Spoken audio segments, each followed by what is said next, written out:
Nous bouclons aujourd'hui à Saint-Louis une série de CRD, Comité régional de développement spécial consacré à la fonction publique locale. Nous avons fait les 13 régions et nous terminons par Saint-Louis. Comme vous le savez, cette fonction publique locale est à mettre en corrélation avec la volonté de son Excellence M. Macky Sall, président de la République, de moderniser l'administration de manière générale.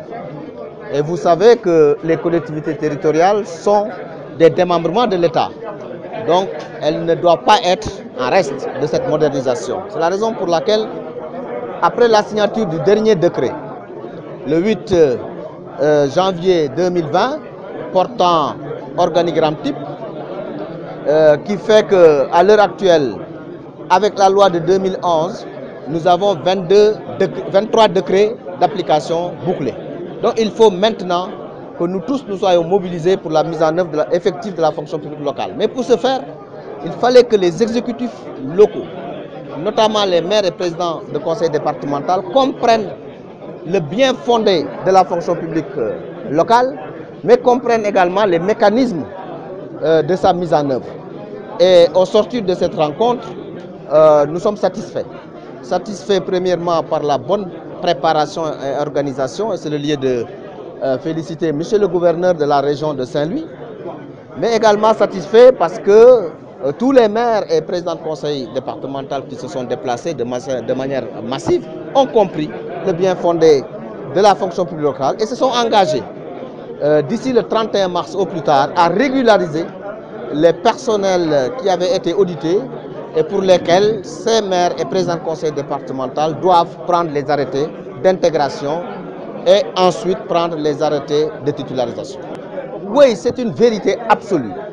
Depuis l'avènement de son Excellence M. Macky Sall, président de la République, à la magistrature suprême en 2012, les fonds de dotation et les fonds d'équipement des collectivités territoriales ont suivi une courbe ascendante, j'allais même dire exponentielle. C'est une vérité, les chiffres sont là, nous l'avons évoqué. En 2012, par exemple, l'ensemble des fonds de dotation au niveau du Sénégal était de 16 milliards. En 2020, ces fonds sont de 25 milliards. En 2012, les fonds d'équipement des collectivités territoriales pour tout le Sénégal étaient de 12 milliards 500. En 2020, ces fonds sont de 26 milliards. Donc vous voyez un peu comment le président Macky Sall a pris à bras le corps les ressources des collectivités territoriales. À cela s'ajoute également la contribution économique locale. Il a été démontré ici que les collectivités territoriales, particulièrement les anciennes communautés rurales devenues communes, ont bénéficié de la contribution économique locale qui leur permet de payer leur salaire intégralement l'année. Ça c'est la CEL, d'ailleurs ils appellent ça Khoramsi. C'est la contribution économique locale.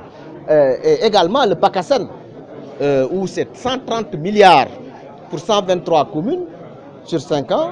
Mais le président Macky Sall, dans sa générosité et dans sa volonté d'aider les collectivités territoriales pour jouer pleinement leur rôle en tant que structure pouvant porter les politiques publiques, a décidé de généraliser le PACASEN et il l'a appelé le PACASEN rural. Et cela va impacter donc toutes les collectivités territoriales du Sénégal. Pour dire donc que les questions de financement ne se posent pas.